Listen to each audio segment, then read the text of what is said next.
two young men during World War I set out to record the lives, voices, and music of their American countrymen. The History of Sound is directed by Oliver Hermanus and stars Paul Mescal, Josh O'Connor, Chris Cooper, Emma Canning, and more. So, Jeffrey, what did you think about The History of Sound? I really responded to this film, which surprised me. And I'd say it's kind of close to being great, in my opinion. This may become a moniker of the show, but don't trust consensus reviews out of Cannes. All these great movies. Hard Truths got rejected from Cannes. Father, Brother, Sister, Daughter got rejected from Cannes. All of these films either get rejected from Cannes or are seen at Cannes, and there are small consensus forms, and then that consensus gets complicated when more people see the film. That happened with Eddington earlier this year. It happens with a lot of films. It even happened with like May, December. That got a really tepid reviews out of Cannes, and it grew since then. But anyway, that's just something that's going to become a moniker of the show. If we ever do t-shirts, maybe we'll put that on there. But anyway, this movie, I think, is overdoing and underdoing a lot of things. I think there are things that I could certainly point out as objectively flawed about what the film is going for, but the things it happens to be underdoing are things that I don't think need a lot of explaining, and the things that it happens to be overdoing are items and themes that I just seem to have a lot of time for. So it's essentially a film that's filled with this rarely actualized or talked about melancholy that's just deep beneath the surface. It's tragic, it's full of regrets, but I think its restraint is really its greatest asset, in my opinion, and it connects the audience and its characters through the beauty of melody. I mean, so much of the runtime of this film is just people harmonizing and singing with one another, and it has this really beautiful quality that I really connected with. And that way, and I mean this as a really high compliment, it reminds me of the work of Terence Davies in its restrained sadness, in its simple tragedy, in its exploration of queer loneliness, and it's kind of like stately affectations, like the way that it's a little more proper in the way that it presents itself, most effectively in its love for music. Again, that's a really high compliment. Do I have Long Day Closes? One of the best movies ever. Yeah, I'm not sure what else to say. I think it's really technically and precisely made, and I could understand how a lot of people would think it's maybe a bit too vague for its own good, but I was just generally really on its wavelength the entire time, and I felt like it was a very tender film. I both agree and disagree with your assessment here. I did not read any of the reviews, so I didn't know that people were calling this movie vague, but that's actually one of the things I did think about it afterwards. I think the term I saw throughout a lot was bland. Like, it just doesn't have much going on. Okay, well, I feel very perplexed by this film, is the best way I'll put it. I felt myself at times being completely drawn into this movie, and at times, frankly, just maybe like a little bit confused, or like, what are we doing here? Mm-hmm. And I found the film to be both like very ambitious, but also a little bit lazy at times, and significant in some moments, but then like pointless in others. There were scenes that I thought just skirted the precipice of visual greatness, and then others that just seemed to lack a lot of depth in my view. I felt like at the end, I felt very satisfied and unsatisfied both at the same time. So my opinions about this film are very complex, I would say. So I wouldn't say I have this definitive view of any of these things, but from there, maybe we should get into the narrative of this film, as well as some of the highlights for me in terms of the good things. Yeah, agreed. And one thing I'll definitely agree with you about is I don't think there's much to dig into or interpret here. It's just sort of vague level regret, vague level life not lived, and just like the sadness of silence. But I agree that I don't think we have to parse through very much here. I agree. So let's get into one of the highlights of the film, because this also ties into the narrative of the film, and that is Josh O'Connor and Paul Mescal in these main roles as two lovers who find this connection while they're in school. What is the place called again? It's some kind of place. Conservatory. The conservatory, yes. Thank you for expanding See on what I was saying about having a stately atmosphere? Yes, the conservatory. And so they meet at a bar one night when Josh O'Connor's character David is singing a song that Paul Mescal's character Lionel remembers from his past. His mom used to sing this on the porch, and his dad together. So he immediately is drawn into this man based on this song. And so they start up a conversation, and they find out, what it is that David does. And he goes around and he collects songs. The thing that I love so much about these two is that they really do have this authentic and soft connection. There is this weight of the world around them that I constantly see in the film, and this doesn't exist when they're together. It is just a very simple and easy relationship. They have tremendous chemistry on screen, and I just thought it really worked. Yeah, I agree. And for the movie not being particularly deep, in my opinion, it is deeply felt. And I think a lot of that comes from Mescal's and O'Connor's kind of need to restrain and conceal their emotions. Like in a time where queerness needed to remain secret, it makes the devastation of the narrative all more hard-hitting, in my opinion, that they can't really explain this to the people in their lives. Mescal has a really quick scene where he breaks down at one point, which I'm sure we'll talk about, but I said to you on the way home that the film choosing to explain very little, even when it comes to what ultimately happens with Josh O'Connor's character and the reasoning behind it being pretty scarce, is certainly not explored with any depth. And I think that's a pretty fair criticism. But to me, like the deep elegance and sadness of the tone, I thought really did a lot to elevate the performances, and also the way that it was just elegantly shot. It really helped me fill in a lot of the blanks. I agree. I want to get into the scene that you were possibly referring to in that moment. You were talking about where he breaks down. And is that in relation to his dad? No. Okay. Yes. He does kind of break down in that. Yeah, That's yeah, a different type of Okay. breakdown. I was referring to the scene towards the end with a wife character. Oh, yes. How do Fire. we talk about without spoilers? I don't know. Let's just go into spoilers. Okay, so this is just going to be a more in-depth review, I guess, because there's no way to really get into it. No, let's just do spoilers. Okay. Anyways, so one of the things that I thought was really good, and I talked about this being the precipice of greatness, there's this particular scene where Lionel, he's at home working with his father in the fields, and he comes across his dad dead in one of the fruit trees. So there's the funeral, and then afterwards, there's this really great scene that teeters on the edge of greatness, and I'll explain what I mean by that in just a moment. But he gets up from where he's sitting, and he's kind of being taken by the music, and he's walking towards the bonfire, and there's all these embers that are revolving around him, and this visual is just absolutely stunning.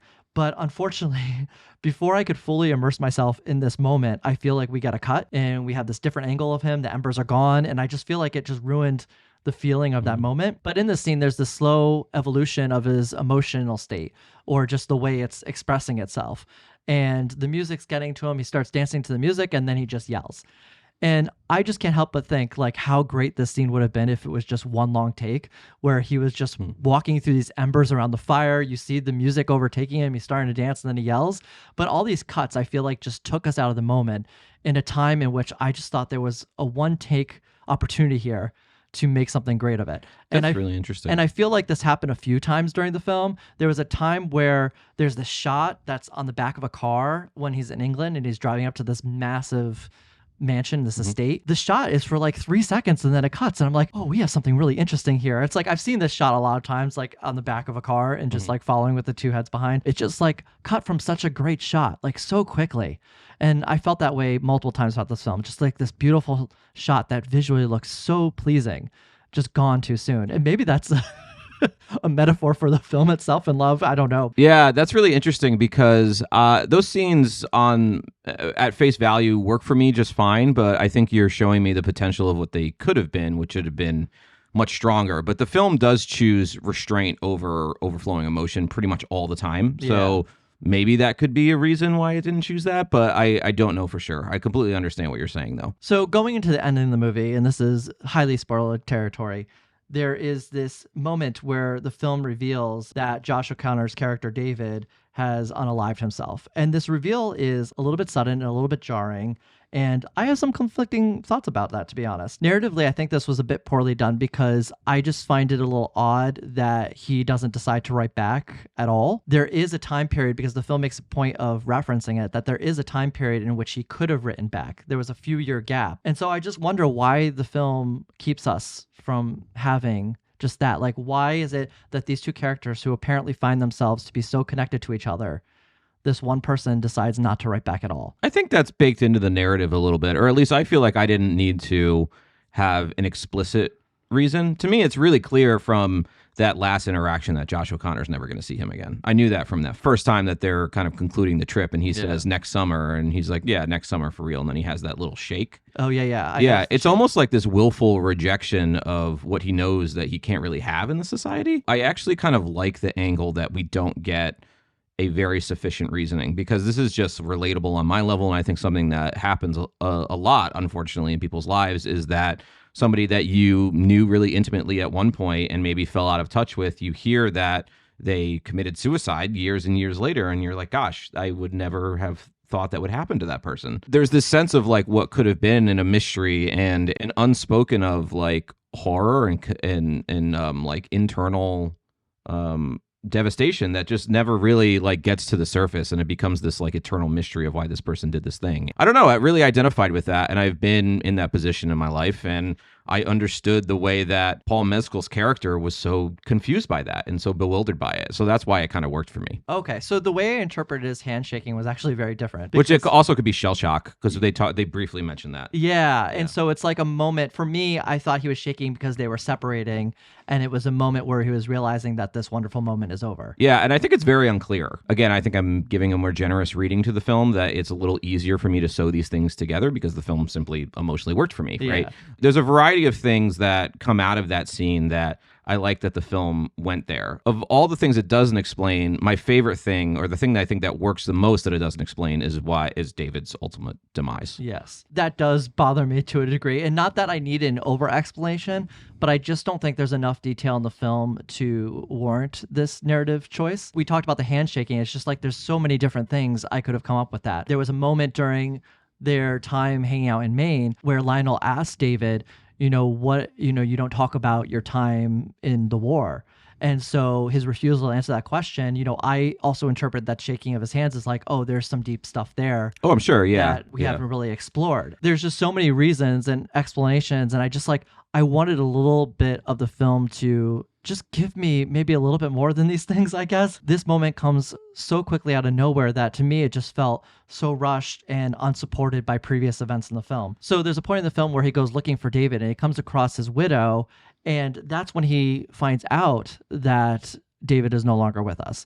And to me, I feel like this is just one example of what the film did multiple times, but it waited to reveal like certain things narratively when it was most like necessary to. Is that a flaw in your opinion? I think that's a flaw in my opinion. We're constantly waiting for an understanding to happen.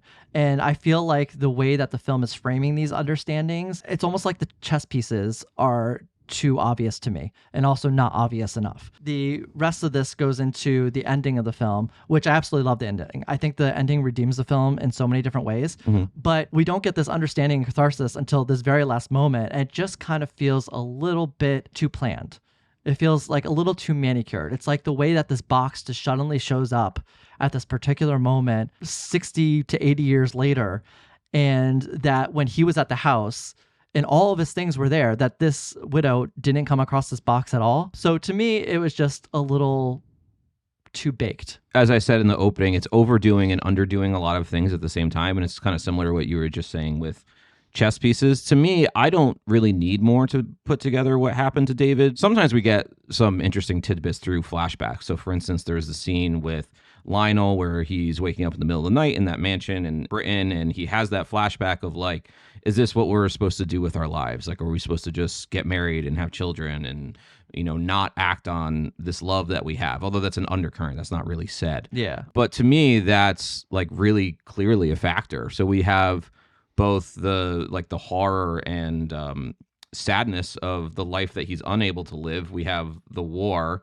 And then we have this thing he says towards the end where he says, there's just this unbreakable thing in me that's never going away and I can't be here anymore. And that's like about as potent a description of depression as I've ever heard. So I don't know. I just don't really need more from it. To me, there's enough puzzle pieces. I can understand that like sewing them together is a little bit imperfect, especially if you're not on the film's wavelength emotionally. Like if you're not just being engulfed in the aesthetics enough to find it heartfelt, I can understand how all of these things would be an issue, but they personally weren't really an issue for me. Can I talk quickly about the conversation between Mescal and David's wife? Yes, that was one of the highlights for me that I wrote down. Yeah, I thought that was a really emotionally wrought conversation, and it's probably my favorite single scene in the film. And there's just a lot realized during that scene about, although it's never explicitly said, about how they both love David, and ultimately there's this undercurrent meditation on what lives they both could have had if David was still around. It's potently sad stuff, but it's really affecting, and it ends in, maybe this is actually a good a good flip side of the coin with what you were talking about. It ends with this wonderful shot that's framed where the cigarette is still smoking on the table, and Paul Mescal kind of breaks down and he walks to the left and then he walks to the right, and we see that he doesn't leave his address and he just leaves. But it's this single static shot that allows this to all unfold in maybe a 30-second shot that's really affecting. And you're right that maybe if they had taken that approach with the aesthetics a bit more, it maybe would have been more affecting because it really worked in that scene. Yeah, I wanted to see what was in that scene throughout the film. Yeah. So that's my main concern, is that the depth shows up in these very necessary moments, but then it's lacking in the rest of the film for me. This also comes down to when Lionel's mother passes. This whole part of the film was entirely rushed for me. It was like him going to Italy, and then he's singing, and all of a sudden he's not happy there. It's like so quick. All of a sudden we're like, I'm not happy here. I'm going to leave. I got a job in England. And this other guy who we meet for just like literally 30 seconds of screen time looks really upset. And I don't know if they were lovers or something. They were probably lovers, because it was kind of like he said something along the lines of, let me show you the Venice that I know. Yeah. And I thought that maybe it would have been like a place where gay people can gather. I guess. So we jump from there to England. All of a sudden. Can I say something really quick about Italy? Yes. One issue I did have with the film is Paul Mescal's Italian is like one notch above Brad Pitt in Inglourious Bastards. Not that great. Like, Gorlami. Like, it's just, anyway. I'm really glad that part of the film was really quick, even though you know that I love Rome. I don't want to see. The visuals were beautiful. I don't want to see Paul Mescal speaking Italian. Yeah. I don't need it. The visuals were beautiful in this moment. There's a moment where he's walking down the street in the shots from behind.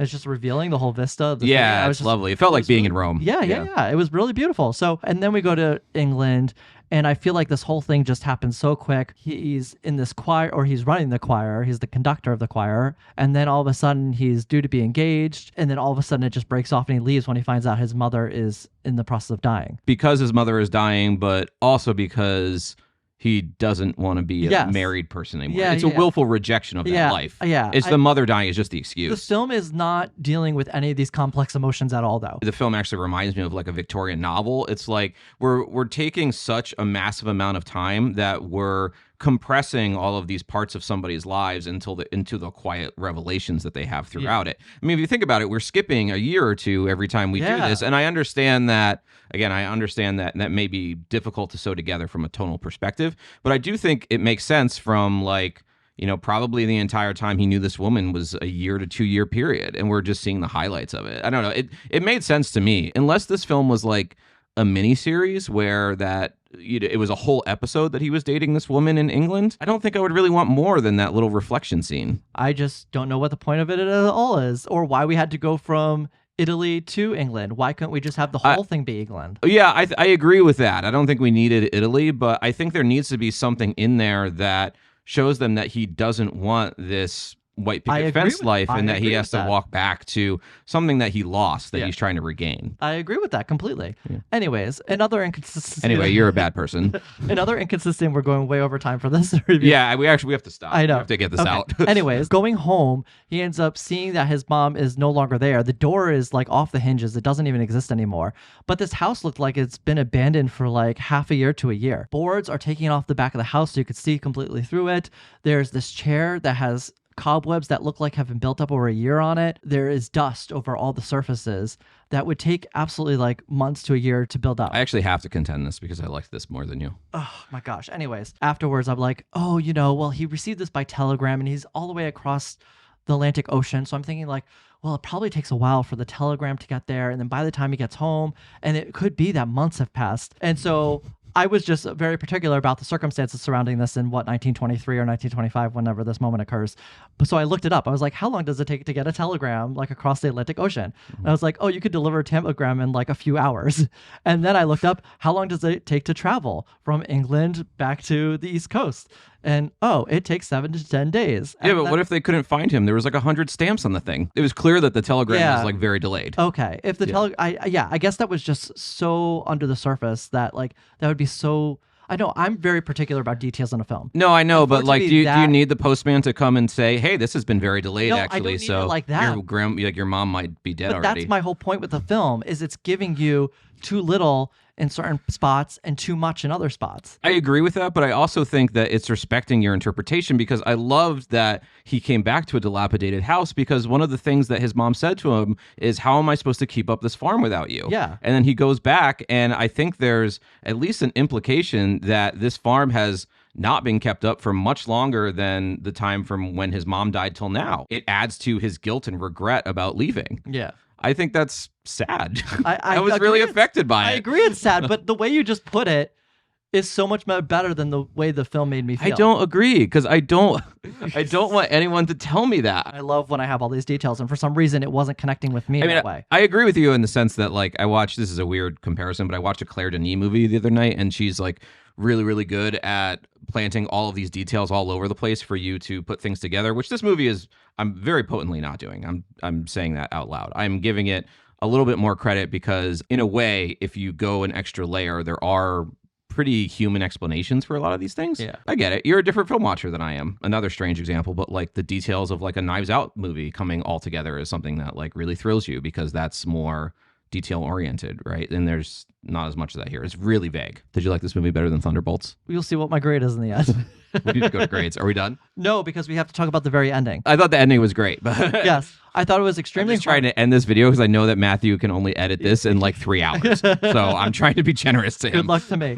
Anyways, I do feel like there was a lot of heart in this final scene. It was very moving to me. I found it very emotional. Like I was on the verge of tears during this moment. To see all these songs that they had collected together, the memories that were preserved of sound. Yes, it's a little bit overt how he literally says the history of sound toward the end of this movie. Yeah, I could have done without that. Yeah, but yeah. aside from that, it really worked for me. But yeah, there was this culmination of these themes and these moments in the movie, which I do think came together with this ending scene. It was kind of like a nice bow tie on all these moments. And the way that this reflection builds into this memory of the scene where they first met, which is completely silent in his mind, to the point of we hear their introduction, like the voices come out, like specifically David's, where he introduces himself. It was just a very beautiful and tender moment to end the film on because it's like the sound. And he's talking about like the sounds, how we put sounds out there and they just disappear. But how do we keep them? And I don't know. It was very poignant. No, I agree. I think it was a lovely way to end the film. So you're ready to go to grades? Yeah, I actually like, I really wanted to give this like an A-, but I am compelled by some of what you said that I think that I may be more emotionally attached to the film than it being like a high quality film in a variety of ways. So I actually think I'm going to give it a B+. I really was moved by this movie, and I was as moved by it as the person sitting next to me, who, by the way, decided to bring in chicken McNuggets and cried into them for the last half hour of this movie while eating them. Anyway, I really wanted to get some chicken McNuggets and just cry after this movie, and I think that is I don't feel that way very often, and I was really touched by a lot of this, and I just think it has a really elegant way of being and a really elegant aesthetic that I just found really like emotionally intimate. I agree with you in so many ways of that. I know I was very harsh on this movie, but I'm very happy that you took something emotionally from this because I feel like that's very rare for you. It is rare for me. It's kind of interesting that it didn't speak to you so much because I'm usually like very removed from movies. Well, but I would say the emotional moments really spoke to me. These moments with David and Lionel together absolutely spoke to me. It left me wanting more of the two of them because they absolutely worked in every scene that they were involved with each other. That final scene I really loved. I loved the scene with the widow, played by Emma Canning, and in particular, we never mentioned that during the review, but she was really fantastic in that scene. And there was that very particular moment, sorry to bring this back up, but there's a very particular moment where she said, "We've been here for how long and you haven't asked," it's like something to this degree, "We've been here for how long and you haven't asked me anything about myself." And I thought that was about like, David. Yeah, or how yeah. she and David met. Yeah. Yeah, she's a one-scene wonder. Yeah. So she really nailed that scene. Otherwise, I did find the film very uneven. I thought that the film just had all these chess pieces that it was too aware of, and it was building this narrative that was both just so obvious to me, also while lacking at the same time. I just wanted to see so much more depth that the film, I think, just refused to give me, only revealing all this depth in very particular scenes. So I give the film a B-. Still a soft recommend. Yes, I recommend the film.